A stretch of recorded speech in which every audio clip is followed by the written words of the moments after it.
We've been married 26 years and we've always been in church, but we found ourselves out of church.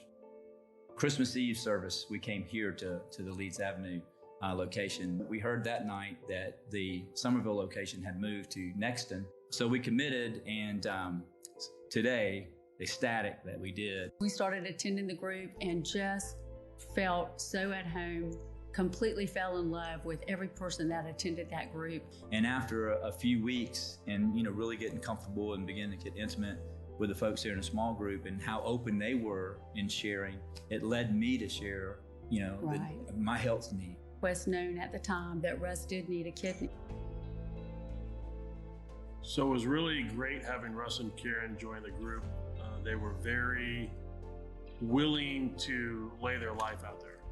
And it's really a great thing that they did, because if they hadn't and they wanted to hold back and they weren't sharing, we would have never known about Russ's medical issues. We would have never known what their needs were. We wouldn't have been able to pray for them. My name's Amanda Kimbrell. I'm the mother of Brandon Hutchison. Brandon had struggled with addiction for a really long time, since his last year of high school. He was a football player. He sustained an injury to his back that led him into pain management therapy. He had become addicted to his pain medication. It completely ruined his life. He tried to function while he was using it, but after the first time, he said that there was no going back, that it changed everything for him.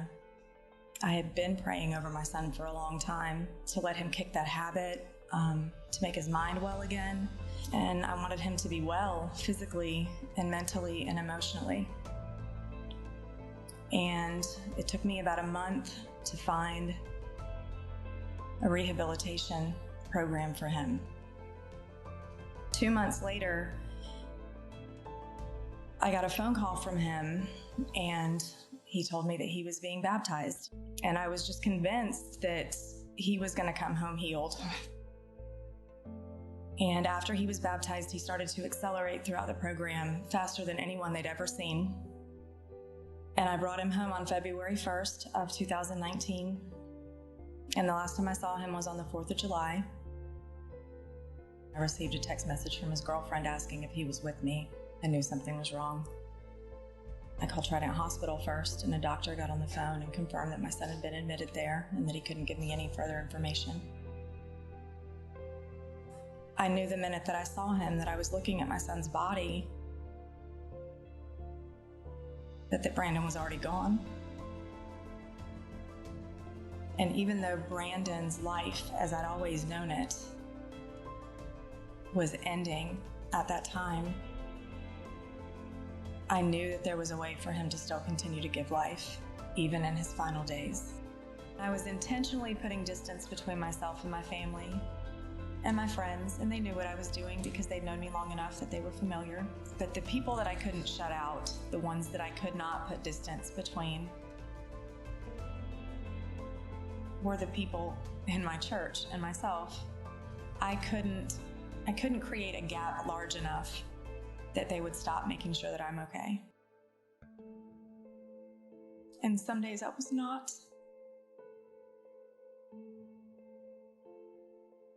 Tevin Sims sent me a text message and got in touch with me, and I told them that it was a time-sensitive issue, but that I needed to know if there was a need in our church or affiliated with our church for organ donation. I had just heard just from our A groups about Russ Lloyd, who was in Beth and Brian Edson's group, about needing a kidney. And so when I called Miss Beth, she let me know about Russ and got me in contact with him, and I was able to make that connection between Amanda and Russ. And had Tevin not been doing what he was called to do, taking those prayers and taking them seriously and praying over them, he would have never known that Russ Lloyd needed a kidney to save his life. So they called us down finally on Tuesday afternoon and said, come down and do the workup. And we went down and I met Stephen Harville, he's the other recipient. As we were laying there that day, just getting ready, the surgeon came through and I said, Doc, let me ask you a question. I said, what are the odds here? What are the odds we're both going to be matches? And he looked at me right now and said, it doesn't happen. But Holy Spirit just spoke to me. And I said, but God. right? I said, it would be a miracle, wouldn't it? He said, it would absolutely be a miracle. I get this text message and said, "This is Amanda, Brandon's mom." And she went on to tell me that she had a whole village of people shaking up heaven, praying for successful surgery for my husband and her son. And I was just so taken back by the fact that here is this mom who's in the middle of grieving, over the loss of her son, that she would even take the time, that it would even be a thought.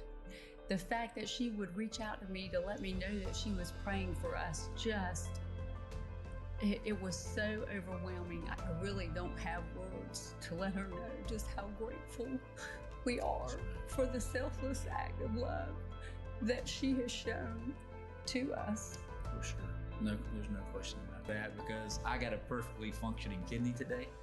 I mean, night one, it was perfectly functioning. 4 hours after my surgery, we walked, rang the bell. 2 perfectly functioning kidneys. The world might want to call it, one thing. I know who did that. Watching the Lord work through my son's life and his death, and the gift that he has given to these other families, how do you do that without the strength of God? And how do you find your way from where my son started to where my son died, and from where I started to where I am today, without believing that it's only by the grace of God? My life is absolutely changed by the impact of you guys planning at church in Somerville. I didn't do anything to earn this or to deserve this. It's just like a free gift of salvation. I didn't do a thing in the world to earn or deserve salvation, but it was freely given to me. And it's just like that phone call came that day, and this kidney was freely given to me. I'd done nothing to earn it or deserve it. To be able to just think about what's been given to me, I want to pay that forward. I do want to go above and beyond, and I want to be a part of the thinking bigger and the growing bigger and reaching more people. I believe God was in every single detail, and I believe that even through this whole situation, the darkest time in Amanda's life, I believe God was glorified. We get to be a part of that and see amazing things going forward above and beyond anything we could ever think, ask, or imagine. By us going out and going above and beyond, we're going to reach so many more people that would have never heard of Awaken or never known about Awaken or been a part of it. And that's what God calls us to do. What Awaken is doing in this world is bringing those people to know the Lord.